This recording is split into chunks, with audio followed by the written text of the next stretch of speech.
कुलदेवी की शापित मूर्ति गांव के बीचों बीच एक प्राचीन मंदिर था, जहां की कुलदेवी की एक मूर्ति विराजमान थी।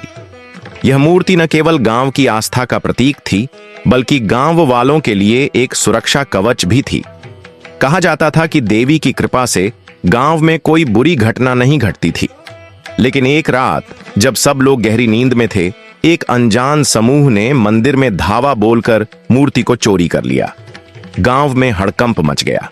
लोग एक दूसरे से पूछने लगे, किसने किया यह और कहां गई हमारी देवी? चोरी के बाद से गांव में अजीब घटनाएं घटने लगीं।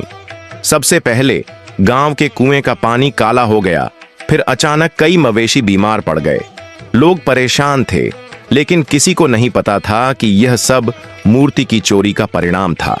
कई दिनों बाद एक अनजान व्यक्ति ने मूर्ति को लौटाया, लेकिन जब मूर्ति वापस आई तो उसकी आंखों में एक अजीब सी चमक थी, मानो वह अपनी पिछली यात्रा से लौट आई हो। मूर्ति के आसपास एक रहस्यमय ऑरा था और गांव वालों ने ध्यान दिया कि मूर्ति की छाया अब और भी डरावनी लगती थी। गांव में यह अफवाह फैल गई कि मूर्ति के पास हर रात एक रहस्यमयी महिला की छाया दिखाई देती है। लोग कहते थे कि यह छाया मूर्ति को छूने वाले लोगों पर शाप देती है। जिसने भी मूर्ति को छूने की कोशिश की, उसके साथ कुछ न कुछ बुरा हुआ। एक दिन गांव में एक युवक सुरेश ने यह सब सुनकर सोचा, ये सब सिर्फ बकवास है। वह मूर्ति के पास गया और मूर्ति को छूने की कोशिश की। जैसे ही उसने मूर्ति को छुआ, अचानक उसका चेहरा सफेद पड़ गया। उसे लगा जैसे कोई उसे धक्का दे रहा हो। उसकी आंखों के सामने एक धुंधली आकृति प्रकट हुई जो उसके करीब आई।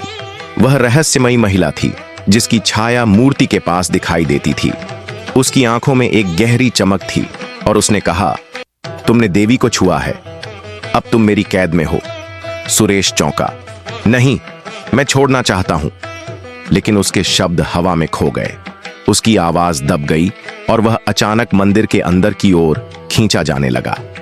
गांव वालों ने उसकी चीखें सुनी, लेकिन जब तक वे पहुंचे, सुरेश वहां से गायब हो चुका था। गांव वाले अब और भी डर गए। उन्होंने तय किया कि वे इस मूर्ति को फिर से सुरक्षित करेंगे। उन्होंने रात को मंदिर में विजिल रखने का फैसला किया। लेकिन जैसे ही रात आई, उन्होंने देखा कि मूर्ति के चारों ओर अंधेरा गहराने लगा। बिना किसी चेतावनी के रहस्यमयी महिला की छाया फिर से प्रकट हुई और गांव वालों के सामने खड़ी हो गई। उसने कहा, तुम सबने देवी की अनदेखी की है। जो भी मेरी मूर्ति को छुएगा, उसे सजा दी जाएगी। गांव वालों ने डर के मारे अपनी आंखें बंद कर लीं। वे अब मूर्ति के पास नहीं जाना चाहते थे, लेकिन डर और डरावनी कहानियों ने गांव में हलचल मचाई। मूर्ति को देखने के लिए भी कोई तैयार नहीं था। एक रात एक साहसी लड़की मीना ने सोचा कि उसे सच्चाई का पता लगाना चाहिए। वह अकेले मंदिर गई और मूर्ति के पास पहुंची। जैसे ही उसने मूर्ति को छुआ, वह अंधेरे में खो गई। अगले दिन गांव में उसकी चीखें गूंजने लगीं। अब लोग समझ गए थे कि मूर्ति के पास जाना खतरनाक था, लेकिन फिर भी गांव में डर का साया बना रहा। जो भी मूर्ति को छूने की कोशिश करता, उसके साथ कोई न कोई अनहोनी घट जाती। गांव के लोग अब मूर्ति से दूर रहने लगे, लेकिन एक बात तो स्पष्ट थी, कुलदेवी की मूर्ति अब एक शापित मूर्ति बन चुकी थी और रहस्यमयी महिला की छाया हमेशा वहां मौजूद थी, तैयार थी अपने शिकार को खींचने के लिए।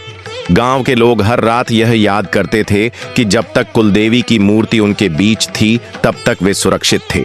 लेकिन अब जब वह मूर्ति शापित हो गई थी, गांव वालों को समझ में आ गया था कि देवी की शक्ति अब एक डरावनी दास्तान बन चुकी है।